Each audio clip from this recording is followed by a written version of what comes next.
Magandang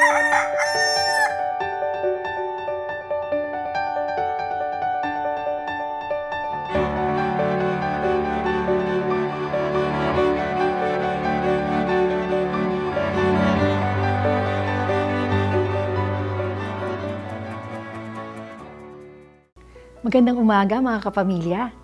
Magkape at pandasal muna tayo. Ako si Risa Singson Kaupeng, Editor-in-Chief ng Kerygma Magazine.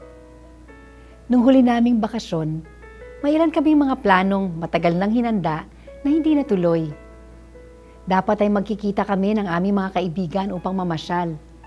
Ngunit sa huling sandali, nagkasakit ang kanilang bunso at di sila natuloy.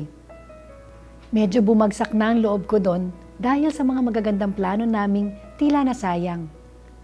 Ngunit sinuko ko ang lahat sa Diyos at nagdasal. Lord, take control.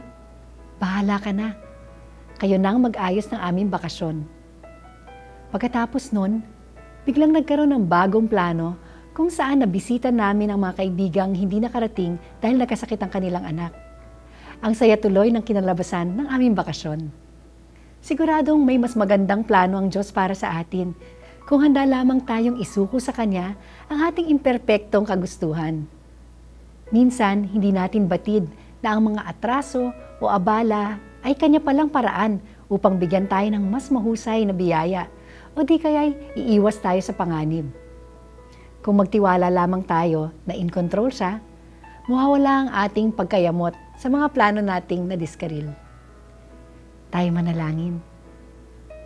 Salamat Lord na alam niyo kung ano ang pinakamabuti para sa akin. Sinusuko ko ang aking buhay sa inyo. Amen.